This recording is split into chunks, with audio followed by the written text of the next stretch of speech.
Welcome to the Deep Dive, the show where we try to cut through some of the noise and, well, get straight to the insights that matter. Glad to be diving in. Modern life, it can feel like a relentless storm, right? Just overwhelming sometimes. Definitely. There's just so much coming at us. Yeah, we're often swimming in this constant flood of information, bombarded by all these conflicting viewpoints, and there's this pressure, this constant pressure for instant gratification. And sometimes it honestly feels like maybe we've lost our way a bit, like our moral compass is spinning. That's a really good way to put it, spinning. It's easy to feel adrift. Yeah. So it's a fundamental question, isn't it? How do we find our way back? How do we get to clarity and integrity and, real purpose amidst all this chaos? It's more than just a question, I think. It's become this really urgent need for something solid, something to hold on to. Right. The sheer speed of information, those echo chambers you find everywhere online, how quickly we're often forced to make decisions. Yeah. It can truly leave anyone feeling lost, unsure of which way is up. Absolutely. And that's exactly why today we're taking a deep dive into the mind of someone who, well, despite living centuries ago, offers surprisingly potent and actually really practical tools for navigating our world, our hyper-connected, often bewildering modern world. We're talking about Immanuel Kant. Yes, Kant. And I know people often hear Kant and think, oh boy, dense, abstract philosophy, maybe stuck in an ivory tower somewhere. Right, dusty books on a high shelf. Exactly. But if you scratch just beneath that surface, you find this remarkably robust, really clear framework for ethical living, for taking personal responsibility, and for making rational decisions. And it's frankly, startlingly relevant to the stuff we wrestle with every single day. Okay, so our mission today is pretty clear then. We're going to try and extract the most important nuggets of knowledge from the sources we've looked at on Kant's philosophy. Yep, distill it down. We want to show you how his focus on universal morality, on human dignity, and on rational autonomy, thinking for yourself, how all that can serve as a powerful compass, especially in an age defined by, chaos, bias, and that ever-present pull of instant gratification. It really is a compass. That's a great metaphor for it. Our promise, then, is to leave you feeling not just informed, but hopefully genuinely more ethical, maybe more respectful in how you interact with people, more rational in your choices, and truly more self-directed in your own life. It's a tall order, but I think Kant offers the tools. Let's start unpacking. Okay, let's unpack this. Before we dive into the specifics of Kant's ideas, and some are really groundbreaking, let's first get our heads around why. Why should someone who lived way back in the 18th century, in a world so vastly different from ours, no internet, no gig economy, none of that. Worlds apart. Exactly. How can he offer such profound guidance for you listening right now in the 21st century? What makes Kant's philosophy still hit home so powerfully today? Well, what's really fascinating, I think, is that Kant's whole philosophical project wasn't really about building some abstract system just for the sake of it. It was driven by a very practical goal, actually. Oh, interesting. Practical how? He wanted to find universal, unchanging principles. See, his world was also shifting rapidly, big scientific discoveries, major societal changes. People were feeling unmoored then, too. Okay, so parallels there. Definitely. And Kant wasn't interested in fleeting trends or, cultural norms that change from place to place or just acting on emotional whims. He wanted to dig down to the bedrock, the fundamental rules that govern reason and morality. Rules that would apply to all rational beings everywhere, always. Regardless of circumstance. Regardless of circumstance, background, even personal feelings. He aimed to create this comprehensive, sort of systematic framework for living ethically, for understanding what personal responsibility really means, and for making truly rational decisions. His focus was so intensely on the individual's own power, their capacity for reason, and their ability to figure out moral truths for themselves. Without needing someone else to tell them. Exactly. Without needing an external authority, church, state, whatever, dictating right and wrong. It was about finding it within reason itself. That focus on finding universal truths in ethics, it sounds incredibly foundational, almost like, a blueprint for integrity. That's a good way to put it, a blueprint. But why is having that kind of systematic, reason-based approach so critical now? Especially when, as our sources point out, we live in an age of chaos, bias, and instant gratification. How does something so methodical cut through all that modern noise? Well, think about it. Imagine trying to navigate through a really dense fog, but you don't have a map, you don't have a compass. Yeah, you'd be completely lost. That's kind of what it feels like trying to navigate today's information environment sometimes, doesn't it? Truth feels slippery, subjective. Algorithms feed us what they think we want, often just reinforcing our own biases. The echo chamber effect. Precisely.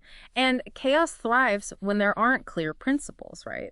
Bias flourishes when we don't have a solid framework for being impartial. And that instant gratification thing, it's so seductive it often just pushes aside long-term principled action. Okay, so Kant offers the map and compass. Kind of. His philosophy provides a structure, like mental scaffolding. Yeah. It helps us cut through the noise. It forces us, really, to look beyond just what we want right now or how we feel in the moment, and to actively seek principles that are stable, logical, and crucially, universally applicable. So it brings stability where things feel unstable. Exactly. This systematic approach offers clarity and stability precisely where those quick fixes or, gut reactions often lead us astray, maybe into regret or more confusion, or even causing harm we didn't intend. It gives you a rigorous way to actually assess the integrity of your actions and the information you're taking in, instead of just being bounced around by it all, like building a moral anchor inside yourself. That's a powerful image, a moral anchor.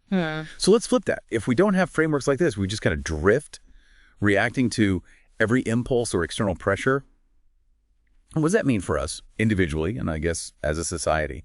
What happens when we lack that bedrock? Oh, the costs are huge, really immense. For you as an individual, decision-making becomes sort of random, ad hoc, often driven by impulse, maybe fear, maybe just seeking fleeting pleasure or bowing to pressure from social media or your peers. Leads to inconsistency. Totally. Inconsistency in your actions, and this pervasive feeling of moral relativism settles in, where it feels like anything goes, or, well, it just depends on how I feel. You lose that ability to stand firm on principle. And for society. Well, the implications there are even more serious, I think. Without shared universal principles, trust just erodes. Everywhere, at every level. How so? Think about it. If there's no common ground for what we agree is right or wrong fundamentally, how can we work together effectively? How do we build institutions that last? How can we even have productive conversations across disagreements? It leads to gridlock. Polarization. Exactly, deeper polarization, because different groups end up operating on entirely different moral maps, making compromise and finding shared goals incredibly difficult. Kant's framework really provides that essential common language. It's like a set of objective rules for talking about morality that goes beyond just personal preference. It's the difference between everyone shouting in their own private dialect versus finding a shared language for the really crucial conversations. Okay, this idea of a guiding framework, a common language, it's incredibly compelling. It really does offer a promise of stability when things feel shaky. But how does it actually work in practice? Let's start with maybe his most famous idea, the one most people have heard of, the categorical imperative. It sounds a bit intimidating. It does have that ring to it, yeah. But it's actually a really powerful practical test, isn't it? It really is. Right, here's where it gets really interesting, I think. Kant gives us this kind of universal moral test for our actions, the categorical imperative. He basically taught, as you said, that we should act only according to principles we would want everyone else to follow. It's not about personal preference, is it? It's much stricter than that. Precisely. It's not one of those hypothetical things like if you want X, then you should do Y. No, it's categorical. It's a command that applies without conditions. Doesn't matter what you personally desire or what specific goal you have or even what you think the immediate consequences might be. Okay, so it's unconditional. Unconditional. And the core, as you said, is this principle of universalizability. It asks you to take the maxim that's like the underlying principle or rule behind your action and imagine it as a universal law, a law that everyone must follow, everywhere, all the time. Okay, imagine everyone doing it. Yeah, but here's the crucial bit. It's not just about what you would like others to do to you. That still has a hint of self-interest, right? Ah, okay, good point. Instead, it asks, could this principle rationally and consistently become a universal law for all rational beings? Could a world logically exist where everyone acted on this principle without it leading to a contradiction, or without it undermining the very purpose of the action itself? Wow, okay. That's a heavy thought experiment. A moral acid test, you called it. It is. It strips away the personal bias, the situational excuses, oh, but this time it's different, and those emotional appeals. It demands you look, maybe coldly, but definitely rationally, at the consistency of your principle. Does it hold up not just for you right now, but for everyone, always? So let's make it concrete. The classic example, the one in our sources. If you expect others not to lie to you, then you must also avoid lying. even if it seems harmless or beneficial. What does that really mean for us? Beyond just, don't lie. What's the deeper insight there? That example really lights up the power of universalizability, I think. From Kant's viewpoint, even a so-called white lie, a little fib to spare someone's feelings, or maybe a convenient untruth to get out of something awkward. We've all been tempted. Absolutely. But even that becomes problematic when you try to universalize it. Yeah. Imagine a world where everyone lied whenever they thought it was harmless or beneficial. Just imagine that. Chaos. You wouldn't know what to believe. Exactly. What happens to the very idea of truth-telling? It completely collapses. The act of lying, ironically, only works because there's a general expectation that people usually tell the truth. It relies on the background assumption of truth. Precisely. If lying became the universal norm, nobody would believe anything anyone said. Communication itself would become meaningless, and the lie, paradoxically, wouldn't even be effective anymore because its power comes from that background assumption of truthfulness. So it's self-defeating if universalized. It's a self-defeating principle. So for Kant, a lie, even a supposedly harmless one, can't be rationally willed as a universal law because it inherently eats away at the very system of trust and communication it's trying to exploit. That's a powerful realization. Okay, so what are the broader implications of this, beyond just lying? How does this push us in our daily lives, personally, professionally? It sounds like a really high standard of integrity, almost uncompromising. It absolutely does push us towards that, and it reveals, I think, a surprising depth to what might seem like simple ethical choices. In your personal life, think about fairness, consistency. If you make a promise to a friend, you make it with the implicit understanding that you'd want all promises to be kept, right? Not just yours when it's convenient. If you expect loyalty from people close to you, then you have to be loyal yourself, even when it's tough or inconvenient. Builds trust. It fosters deeply trustworthy relationships, ones built on predictable integrity, not on, the shifting sands of convenience or somebody's mood that day. It's like building up moral capital. And professionally, where the stakes might be even higher. Just as powerful, maybe more so. Imagine a manager thinking about cutting corners on safety rules to save a bit of money or meet a deadline. Happens all the time, I'm sure. Right. But under the categorical imperative, they have to ask, what if every company cut corners on safety? What kind of world, what kind of industry would that create? A dangerous one. Untrustworthy products, unsafe workplaces. A total disaster. It undermines the very idea of product reliability, worker safety, everything. So this principle pushes individuals and whole organizations to prioritize integrity over that quick short-term gain, even when it's hard, even when it might mean lower profits right now. So it forces a long-term principled view. Yes. It's about building this foundation of moral rightness that actually holds up when you scrutinize it universally. Doesn't matter the situation or the temptation. The real nugget here, maybe, is that integrity isn't just some nice virtue to have. Kant shows it's a rational necessity for a functional, trustworthy society. Integrity is a rational necessity. Wow, that's a profound thought. But then, what happens when we don't stick to these universal principles? It really feels like we see the consequences of that breakdown constantly today. Public trust seems so low. Our political discourse. Oh, indeed. You're right. A lack of adherence to universal principles, or even the perception that they're not being followed, demonstrably fuels that breakdown of trust you mentioned in almost every area. Like where? Well, take the media landscape. If journalists or news outlets seem to be selectively reporting or maybe hyping up facts based on their own slant, rather than trying to stick to universal principles of truth-telling and impartiality, well, how can you, the public, trust any news source? Become skeptical of everything. Exactly. The whole purpose of journalism to inform gets undermined. Or think about politics. When promises are made easily and then broken without apparent consequence, or when it looks like different rules apply to different people, People get cynical fast. the political process loses its legitimacy. Voters check out. And in business, consumer relations. If companies aren't transparent, if they're not consistent, think about hidden fees or data breaches that get swept under the rug. You lose customers, maybe forever. Customers lose faith. This pervasive erosion of trust, and you can trace a lot of it back to this disregard for universalizability. It creates a fragmented, cynical society, genuine communication, working together on big problems. It all becomes incredibly difficult. It feeds the chaos and bias we talked about earlier. It absolutely does, because without that shared moral language, that common ground of principle, we're all just shouting past each other, locked in our separate echo chambers. It just becomes this this free-for-all where nobody can really rely on anyone else. Okay, so the categorical imperative gives us this rigorous rule for testing our actions, checking if they're universally valid. But you mentioned it also shapes how we view and treat people. Yes, profoundly. And that brings us to Kant's really powerful, maybe revolutionary idea about human dignity. So what does this mean for how we interact with others, from our closest relationships or right up to big global policies? Kant believed people should never be treated as just a means to an end, but always as ends in themselves. Always as ends in themselves. It's such a powerful phrase, isn't it? Almost poetic. Sounds simple, but you feel the depth in it. It truly is deep. And it's one of Kant's most lasting, most ethically revolutionary insights. It's a real aha moment for many people when they grasp it. So break it down for us. Means to an end versus ends in themselves.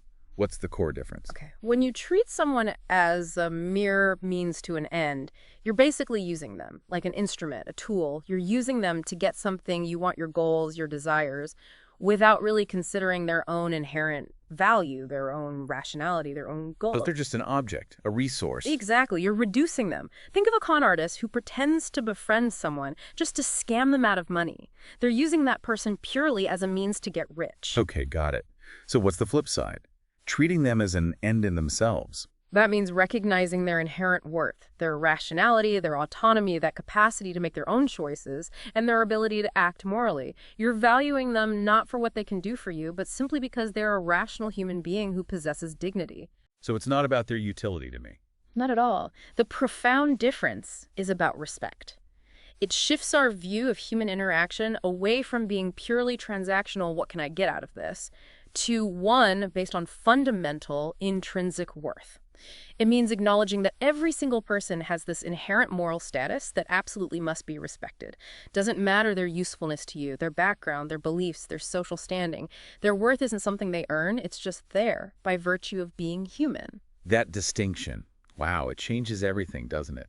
It's not just about being polite or nice. It's about seeing this deep, non-negotiable humanity in everyone. That's it, exactly. Non-negotiable humanity. So how has this specific principle inspired things like human rights movements, anti-discrimination policies? It feels like it's the foundation for our whole idea of justice. You're absolutely right. This principle is, quite literally, the philosophical bedrock for fundamental human rights. If every individual possesses inherent dignity, if they are an end in themselves, then it logically follows they have certain rights that cannot be violated by anyone. Not governments, not companies, not other people. Nobody. These rights exist simply because they are human, regardless of their status or utility to the state or any group. This ideal really does underpin the fabric of justice systems around the world, the idea that every person deserves respect, freedom, protection, just by virtue of being human. Can you give an example? Well, think about the Universal Declaration of Human Rights. It echoes Kant perfectly when it says all human beings are born free and equal in dignity and rights. Or look at anti-discrimination laws. They're a direct application of this principle. How so? They aim to prevent people from being treated as mere means or reduced to stereotypes based on things like race, gender, religion, disability, and so on. They affirm everyone's equal worth and moral standing. They ensure nobody is just a disposable pawn in someone else's game. And bringing it down to a more personal level, how does this apply in our everyday relationships? Or even in business? It sounds like it encourages a much deeper, more empathetic way of engaging. It absolutely does. In your personal relationships, it highlights the crucial importance of genuine consent, of empathy, of mutual respect. You don't manipulate a friend to get what you want, right? Hopefully not. Or you don't lie to your partner just to avoid an uncomfortable conversation, because that would be using them as a mere means to your emotional convenience. Right, treating their feelings or their right to know as less important than my comfort. Exactly. Instead, you engage honestly. You recognize their autonomy, their right to make their own informed choices. And this lifts personal interactions beyond just being transactional. It fosters deeper connections built on real trust, valuing the other person for who they are, not just for what they provide you. And in business, that seems like a place where means to an end thinking could easily creep in. It can, and that's why this principle is such a vital ethical guide there. What does it look like when a company truly sees its employees, not just as, say, labor units on a spreadsheet, interchangeable parts to maximize output, but as valuable individuals? It would mean fair wages, safe conditions, maybe opportunities to grow, listening to them. All of that. Fair wages, safety, professional development, genuinely listening to concerns. And similarly for customers, it means transparency, not deceptive advertising. Genuinely addressing their needs, not just seeing them as data points to be mined or revenue streams to squeeze. Prioritizing people over pure profit. It calls for prioritizing human well-being alongside profit, yes. Recognizing that even in the world of commerce, human dignity is paramount. And the unexpected nugget here might be that truly ethical business isn't just about following the rules. It's about fundamentally seeing the human beings behind every single transaction. It's really powerful when you consider how this principle directly challenges so many modern practices, where individuals do seem to get reduced to functions or just commodities. I mean, I'm thinking about consumerism, the way we consume things, or all the data exploitation that happens today. You're hitting on a really crucial and often pretty uncomfortable point there. Modern consumerism, the digital economy, they frequently, almost structurally, encourage us to view people as mere means, both the people making the stuff and the people consuming it. How so with production? Well, think about fast fashion, for example. Workers somewhere in a global supply chain might be facing terrible conditions, earning pennies, basically treated as disposable cogs in a machine, their dignity completely overlooked in the race for the cheapest possible t-shirt. We don't see them, so it's easy to ignore. Out of sight, out of mind. Their humanity is treated as a means to our cheap clothes. Or think about all those free apps and online services we use. Yeah, what about them? How are they funded? Often, you are the product. Your personal data is the commodity being sold. You, your preferences, your habits, your online identity. It becomes a resource to be mined and sold to advertisers or data brokers. So I'm the means to their profit. Exactly. You're being treated as a means to their advertising ends, rather than being fully respected as a rational person and making informed choices about your own data. Even aspects of the gig economy sometimes. It can risk reducing people to just interchangeable units of labor available on demand, rather than individuals with complex lives and needs who deserve stability and fair treatment. So Kant would challenge all of this. He would argue strongly that these practices diminish human dignity. They reduce people from being ends in themselves to being mere instruments in some larger economic or technological machine. His principle pushes us constantly to ask ourselves, are we truly valuing the inherent worth of every single person involved in these systems? Or are we, maybe unknowingly, complicit in practices that treat them like commodities? That's a really challenging question for all of us living today. It really is. And this deep respect for individual dignity. You mentioned it's tied to our next point, the power of individual thought. It seems like, for Kant, respecting others starts with respecting your own ability to reason. That's a great connection. Yeah. So this raises a big question for you listening. How much do you truly think for yourself in this age of nonstop influence, where everyone seems to have an opinion and social media is constantly pushing trends and ideas at us? Kant profoundly emphasized the power of reason and autonomy, thinking for yourself rather than just blindly following the crowd or authority or the latest trend. And this is one of Kant's most liberating ideas, I think, really empowering. But it's important to understand what he meant by autonomy. It's a bit different from how we might casually use the word freedom. Okay, how so? When Kant talks about autonomy, he doesn't just mean freedom to do whatever you feel like doing at the moment, that kind of random choice. He means freedom through self-legislation, freedom through rational thought. Self-legislation, governing yourself. Exactly. Governing yourself by reason, Right. Not by external commands from a boss, a government, whoever, not by your own emotional whims. And definitely not just by societal pressure to fit in. It's the incredible capacity to act according to moral laws that you yourself, as a rational being, have determined are valid through reason. Wow, so the authority comes from within, from my own reason. Precisely. That's revolutionary. It places the ultimate moral authority squarely within the individual, not in some external power like a church or the state or even just popular opinion polls.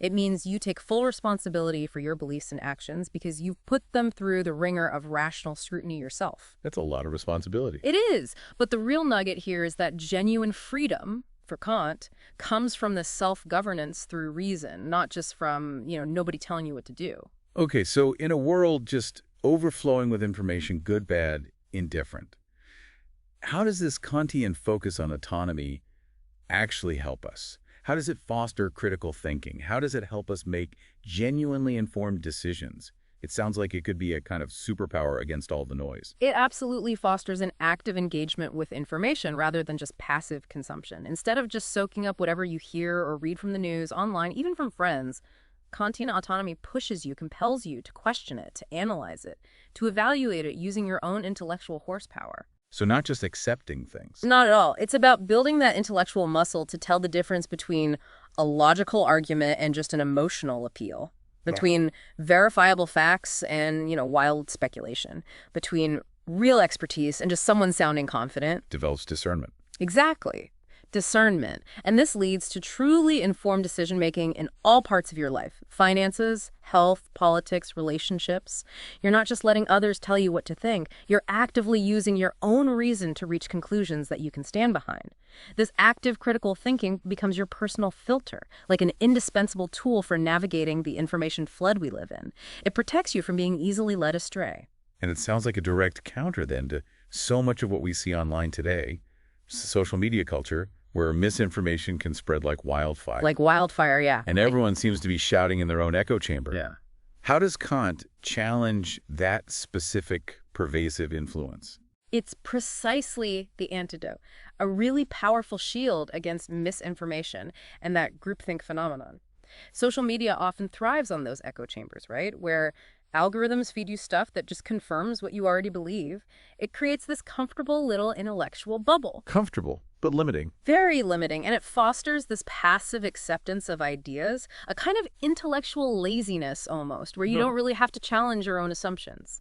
Kantian autonomy crashes right into that. It demands that you step outside the comfort zone, actively question your own assumptions, critically engage with different viewpoints, not necessarily to agree with them immediately, but to understand them using reason. Resist the urge to just go along with the crowd. Yes. Resist the urge to conform to the loudest voice or the most trending hashtag or just what all your friends seem to believe. When you see that sensational headline or that viral post, the Kantian approach is to pause.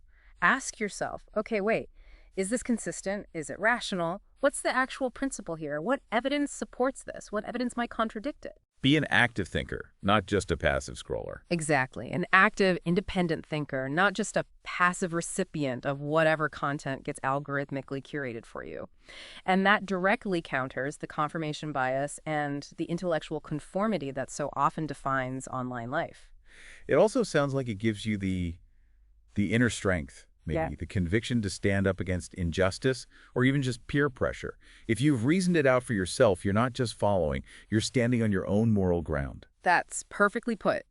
When your moral compass comes from your own rational autonomy, not from seeking external validation, it provides immense inner strength, unwavering conviction. Because you own the conclusion. Yes. If you've critically reasoned through why an action is just or unjust or why a principle is morally sound, you develop this deep conviction that goes beyond what other people might think or say or do. This independent rational thought gives you that courage to act, even when it's unpopular, even when it goes against the grain, even if it means facing disapproval or making a personal sacrifice. So you act because it's right, not because it's easy or popular. Exactly. You're not acting because it feels good or because everyone else is doing it or because you're scared of what happens if you don't. You're acting because your own reason tells you it's the right thing to do. And that profound inner conviction is what empowers people, whistleblowers exposing wrongdoing, activists challenging injustice, anyone who chooses to speak truth to power. It allows them to stand firm against pressure, not just cave in to what the group wants. It really is about having the courage of your reasoned convictions. So what happens then societally when people don't do that? When individuals sort of abdicate that responsibility to think autonomously? It seems like it would just magnify the problems we already see, like extreme political polarization or the spread of conspiracy theories. Oh, the societal consequences are really dire. It's actually quite frightening to contemplate. When individuals give up that responsibility to think for themselves, they become incredibly susceptible to manipulation. Easier to fool. Much easier. If people aren't willing or able to critically evaluate the information hitting them, they're easily swayed. by propaganda, by charismatic but maybe misguided leaders, by overly simplistic stories that offer easy answers to really complex problems. And this fuels polarization. Directly, because people get locked into ideologies fed to them by partisan media or strong personalities, rather than arriving at their own more nuanced conclusions through reasoned analysis and, importantly, a willingness to actually try and understand other viewpoints. It makes society much more prone to irrationality, to impulsive collective decisions, and to a serious breakdown in just basic civil conversation. So we need autonomous thinkers for a healthy society. Absolutely. Without autonomous thinkers, societies risk becoming intellectually stagnant. They become vulnerable to authoritarianism, where independent thought is actively discouraged or suppressed, and critical reason gets replaced by just blind obedience. The health of a democracy, you could argue, really hinges on the capacity of its citizens for robust, autonomous thought. Without it, we could collectively walk into some very deep, very problematic situations simply because not enough people were willing to do the hard work of thinking for themselves. Wow. Thinking to yourself. Yeah. It often means doing the right thing, even when it's hard, even when it's uncomfortable, maybe unpopular. And that brings us, I think, to another core Kantian concept, one that might initially sound a bit stern, maybe even off-putting to modern ears. And it's actually incredibly powerful. Duty. Ah, yes, dude. It does have a stern ring to it, doesn't it? It does. It might sound counterintuitive today, in a world that often seems to prioritize immediate gratification or just chasing good feelings as the main reason for doing anything. But here's where Kant gets really practical again, offering this surprising bedrock for personal strength. He believed that truly moral actions, the ones with real moral worth, come from a sense of duty, not just from fleeting emotions or calculating the consequences. That feels a bit cold to some people, doesn't it? It can, definitely. At first glance, it can seem rigid, maybe unemotional, almost robotic, perhaps. But from Kant's perspective, that's precisely its strength. How so? Why is that a strength? Well, he wasn't dismissing feelings altogether. He was arguing that for an action to have true moral worth, it has to be done because it is your duty. Done out of respect for the moral law itself, not just because it happens to produce a good outcome or because it makes you feel good, or maybe because you happen to like the person you're helping. You give an example of that distinction. Sure, let's say you visit a sick friend. If you do it purely because, well, it makes you feel like a virtuous person, or maybe you secretly hope they'll return the favor someday, Kant would say, okay, that's a commendable action. It's the right thing to do, objectively, but it lacks true moral value from a duty perspective. So it's good, but not morally pure in his view. Right, he'd call it acting in accordance with duty, but not from duty. The genuinely moral action, the one with real worth, comes from recognizing the universal principle that, say, caring for others in need is a duty. You do it because it's right, because it's your duty as a rational being, regardless of how you feel about it that day or whether you expect anything back. Okay, I think I get the distinction. But why did Kant insist on this? It seems so strict. Why not just say, hey, do good things, and if they happen to feel good, bonus? Why draw such a seemingly cold, hard line? Because emotions are unreliable. They're fleeting, they're unpredictable, they're often tangled up with self-interest. How you feel can change wildly from day to day, even hour to hour. And consequences, too, they're often completely beyond our control. We often can't accurately predict what will happen as a result of our actions. So if morality rests on such shaky ground, on fickle feelings or unpredictable outcomes, it becomes arbitrary, unreliable, wishy-washy. So duty provides a stable foundation. Exactly. Kant insisted on duty because it grounds ethical action in something dependable and universal, reason itself.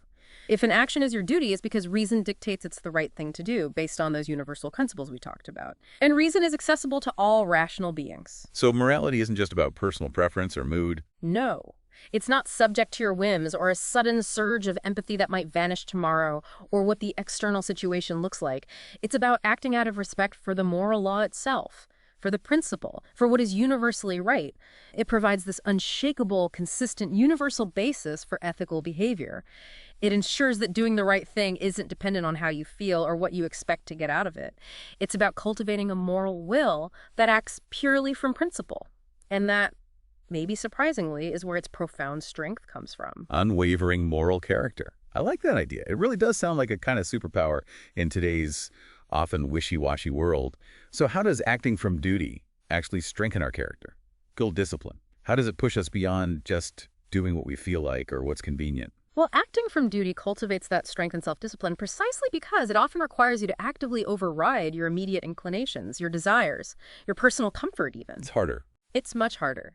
It's easy to do the right thing when it aligns with what you want anyway, or when it gets you praise, or when it benefits you directly.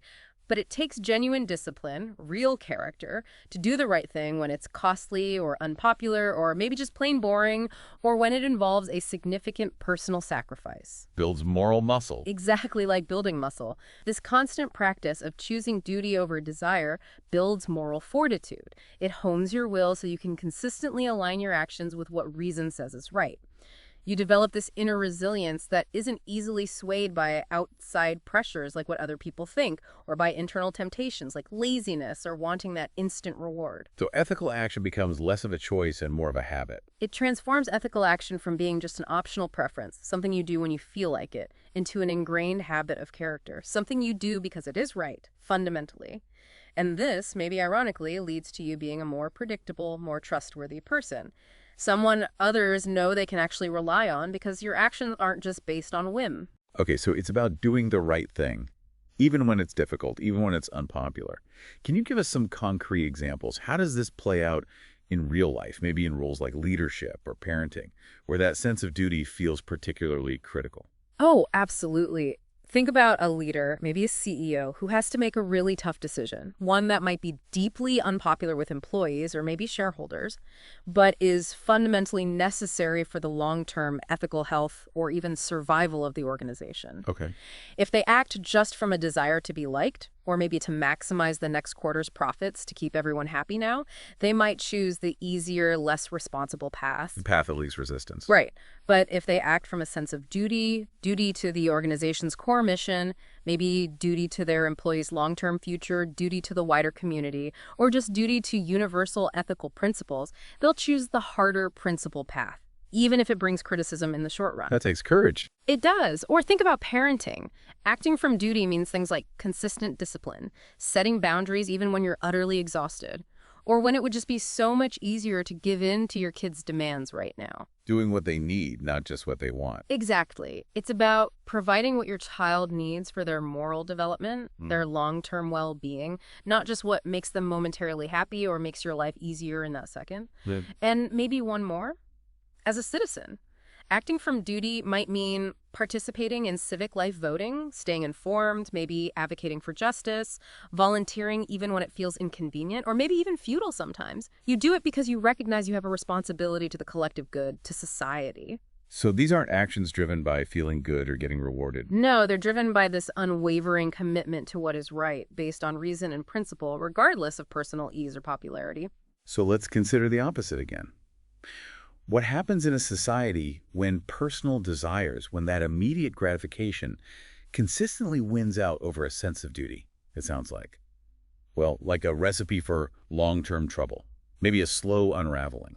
I think slow unraveling is a good way to describe it. The societal implications are profound and generally pretty detrimental. It can lead to a kind of moral entropy, a gradual decay. How so? Well, when personal desires and getting what you want now consistently trump any sense of duty, you start to see a decline in collective action, a weakening of societal resilience. Why would someone bother paying taxes if they think they can get away with not paying? Why participate in civic duties if it's inconvenient and they don't see an immediate personal benefit? Why would a company protect the environment if it costs money now? Exactly. Why prioritize fair labor practices if it cuts into this quarter's profits and maybe nobody's looking too closely? Without that strong, shared sense of duty, there's a much higher risk of what economists sometimes call the tragedy of the commons. Where everyone acting in their own short-term interest ruins things for everyone long-term. Precisely. Individual pursuit of self-interest leads to depleting shared resources or neglecting the collective well-being. This can cause breakdowns in things we rely on, infrastructure, public services, even just basic social trust. It undermines institutions. And it makes it incredibly difficult to tackle those big, long-term, complex challenges like climate change or deep economic inequality or handling public health crises. Because those problems require sustained action, often self-sacrificing action, driven by a sense of shared responsibility, a sense of duty, not just by what benefits me right now. We stop being a community and just become a collection of individuals looking out for number one. That's the risk, a collection of self-interested individuals, not a cohesive community working together. That is a sobering thought. Okay, so how do we cultivate this? The sense of duty, this autonomy you talked about, this deep respect for dignity, it feels like a lot to build. For Kant, does it all point back somewhere? It does. For Kant, it all points back to a continuous, really lifelong process. Enlightenment. Enlightenment. Okay, what's fascinating here is how timeless that call feels, how urgent it still seems for you, for all of us listening today. Kant famously said, enlightenment is man's emergence from his self-imposed immaturity. That phrase, self-imposed immaturity, it really jumps out at you. What did he mean by that? It's not about being childish, is it? No, not at all about chronological age. Self-imposed immaturity is such a crucial and remarkably insightful concept. You're right, immaturity here, for Kant, describes a state where people are unwilling or maybe just unable to use their own understanding without relying on guidance from someone else. Letting others think for you. Exactly. It's that comfortable, often very convenient reliance on others, could be self-proclaimed experts, traditional authorities, prevailing opinions, social media trends, unquestioned traditions, letting them do the heavy lifting of thinking for us. And why self-imposed? He calls it self-imposed. Because usually, it's not because people lack the basic intelligence or the capacity. Most rational adults could think for themselves if they chose to. Instead, he argued, it's rooted in a lack of courage and resolve. Laziness and cowardice. Those are the words he used. Intellectual laziness, not wanting to put in the effort of truly critical thought. And cowardice, being afraid to question established norms, afraid of standing out, afraid of being wrong, afraid of challenging the group. It's just easier, maybe feels safer, to let someone else dictate what's true or right. And this state prevents us from achieving real autonomy. Yes, it prevents individuals from achieving true autonomy and that moral self-governance we talked about. It's like choosing to stay in intellectual childhood, even when you're an adult with a job and responsibilities, never daring to truly think for yourself in the deepest sense. So enlightenment is about pushing ourselves, constantly learning, constantly growing, not just settling for what we're told, but actively, vigorously seeking understanding. How does this idea encourage that lifelong learning, that intellectual growth? How does it push us beyond just, say, formal schooling? It fundamentally reframes education. It's not something finite, confined to schools or universities, something you just finish and get a certificate for. No, it's a continuous, lifelong journey of intellectual exploration. Always learning. Always. Kant's call to enlightenment demands that we stay perpetually curious, actively seeking new knowledge, looking for diverse perspectives, striving for deeper understanding throughout our entire lives. It pushes us way beyond just memorizing facts for a test or passively receiving information. It inspires us to actively engage with ideas, to synthesize information from different places, to form our own reasoned judgments based on evidence and logic. So it means reading widely, thinking critically about the news, talking to people who disagree. All of the above. Reading widely, definitely. Critically analyzing news sources, not just consuming them. Engaging in thoughtful, respectful discussions, especially with people who hold different views. And crucially, being willing to reevaluate our own long-held beliefs if they don't hold up under rational scrutiny anymore. That takes courage, too. It does. It's about nurturing this active mind that thrives on inquiry and growth. Recognizing that true intellectual maturity isn't a destination you arrive at. It's found in the ongoing, courageous exercise of your own reason. It's about striving to be a perpetually open-minded, critical learning machine. And this seems incredibly relevant today, doesn't it? In an age with so much information, so many voices yelling for our attention, and let's face it, a lot of deliberate misinformation and manipulation out there. How does this drive people to question assumptions, to seek truth, rather than just accepting things at face value? It provides the essential motivation, the vital impetus to question everything, to develop a healthy, informed skepticism. In this era that's just saturated with dogma, with slick propaganda, with superficial soundbite understanding, Kant's idea of enlightenment urges us to distrust intellectual complacency, to distrust the easy answer. Be skeptical, but not cynical. Exactly. A healthy skepticism. It prompts us to ask, okay, why should I actually believe this claim? What are the underlying assumptions behind this argument? Is the evidence they're presenting truly solid, or is it just anecdotal or cherry-picked to fit a narrative? It makes you less susceptible to manipulation. Far less susceptible.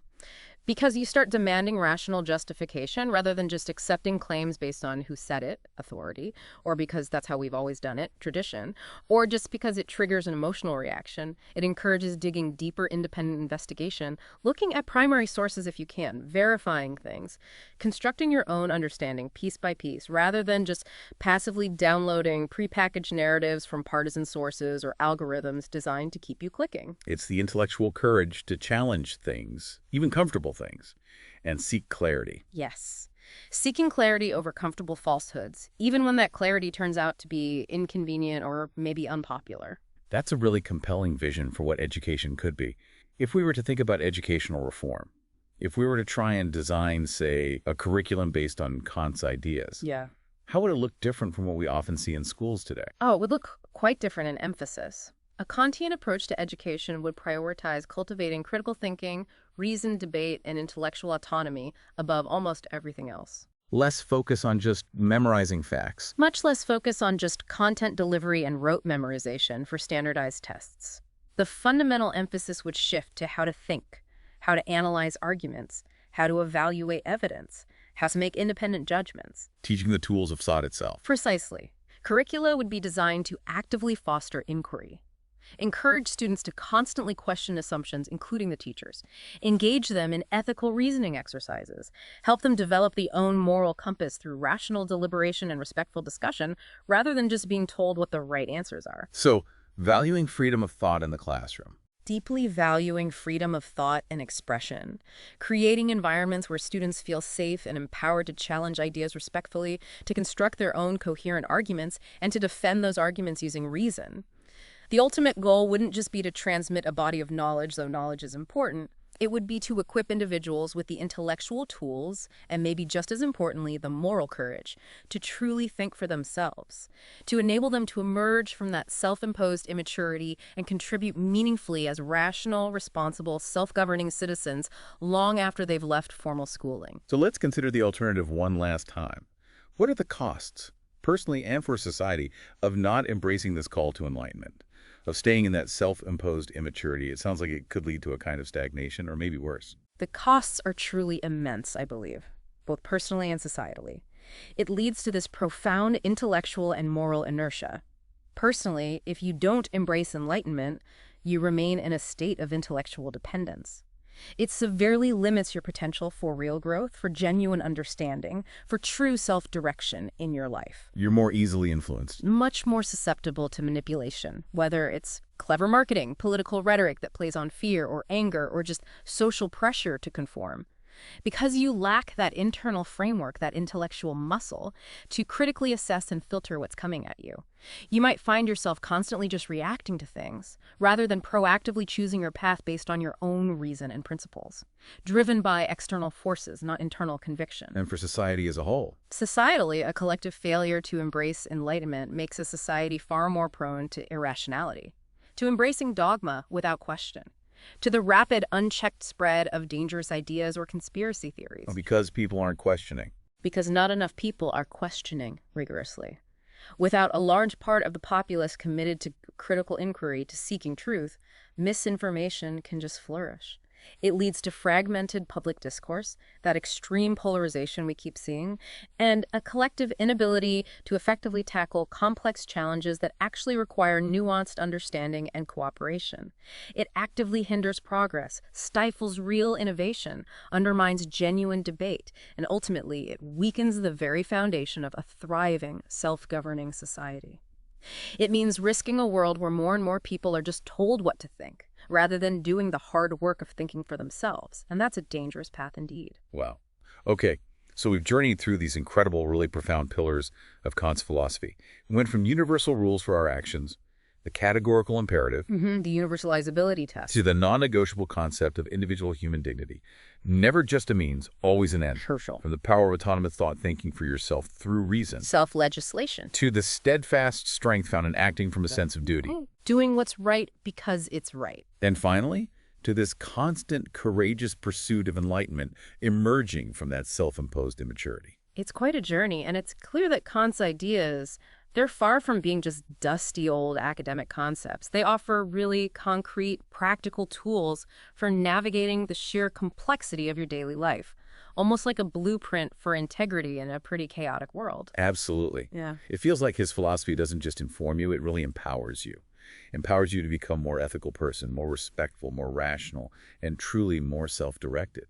In this age we live in, the chaos, the biases, that nonstop pull of wanting things, now his emphasis on universal morality, human dignity, rational autonomy, it provides this powerful, enduring compass, something you can actually carry with you always. You've just engaged in a pretty deep dive here into ideas that, yeah, they originated in a completely different era, but they feel incredibly fresh, don't they? Really relevant for helping you make sense of your world and your place in it. They give you concrete tools for tackling daily life's trickiest dilemmas. So, as you go about your day, maybe later today, tomorrow, consider this. Based on Kant's really profound emphasis on acting only according to principles you would want everyone else to follow, how might your daily decisions, big or small, maybe how you interact with a difficult colleague, or how you choose to consume news, or even just how you treat yourself, how might those shift if you consistently ask yourself that question? What if everyone acted this exact way all the time? What would that world look like? Exactly. And what kind of world, truly, would that constant universal application of your personal principles ultimately create? Something to think about.